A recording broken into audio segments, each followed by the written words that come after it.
In this video, I'm going to explain how you can overcome anger in tennis. Anger can disrupt our concentration during a match and make it really hard to play to our potential. By the end of this video, you'll know the mental approach that you need to take so that anger doesn't get the better of you on court.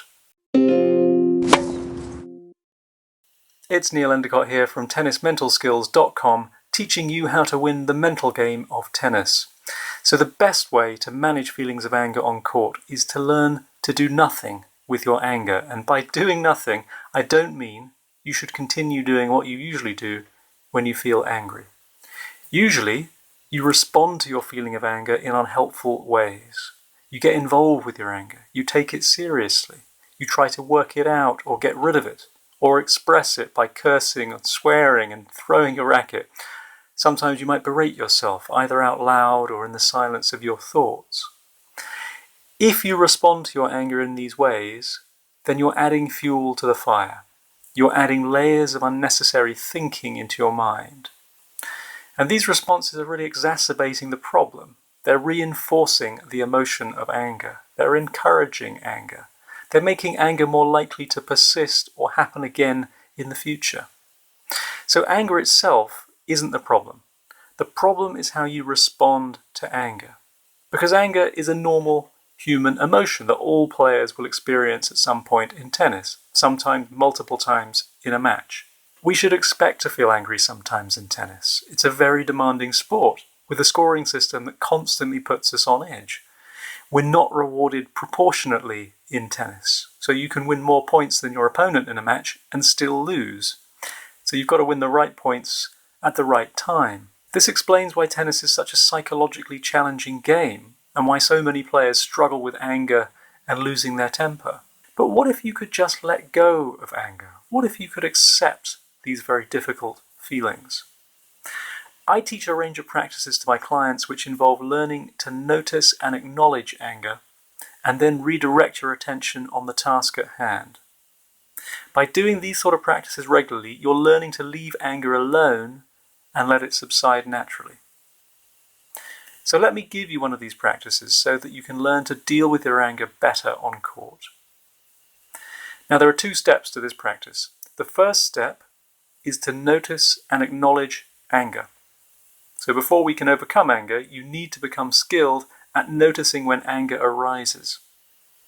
Because most of the time we're on a kind of automatic pilot and we don't really experience our thoughts and emotions in a very clear way. Now to get out of this autopilot, you've got to commit to the intention of noticing anger.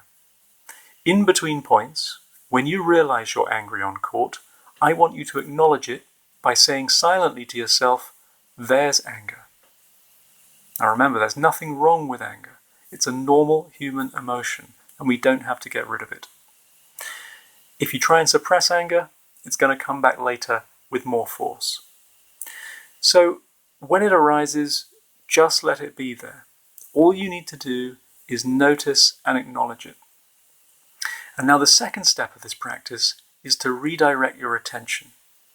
So you notice anger, you acknowledge it by saying silently to yourself, "There's anger," and then you redirect your attention to your breathing for 3 breaths. Now you can tune into your breathing wherever it's most noticeable for you. It could be your breath in your nose and nostrils, it could be your breath in your belly or in your chest, wherever you want.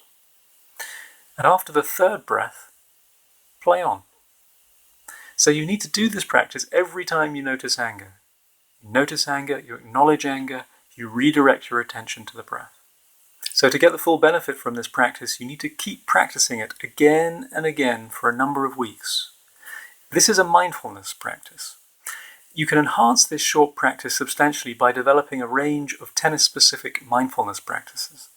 And I teach my clients a very broad range of foundational and concentration-based mindfulness skills, as well as on-court practices just like this one. So developing mindfulness skills gives you a new and much more constructive way of dealing with anger. And it feels really good not to be a slave to an emotion like anger. It feels great to have a relaxed mind on court. It's a real pleasure to be truly focused and present during a match. And above all, dealing better with your anger is going to lead to much better results and much more enjoyment of match play. So I really hope you found this video useful. Do try to integrate this practice into your game. It will make a big difference. Check out my website, tennismentalskills.com, to find out more about my one-to-one coaching and my audio course, which is available for download on the site. If you have any comments or questions, please ask them below and I'll respond. If you want to get more videos from me on the mental game of tennis, please subscribe to this channel. And thanks for watching. Keep improving your mental game, and I'll see you soon.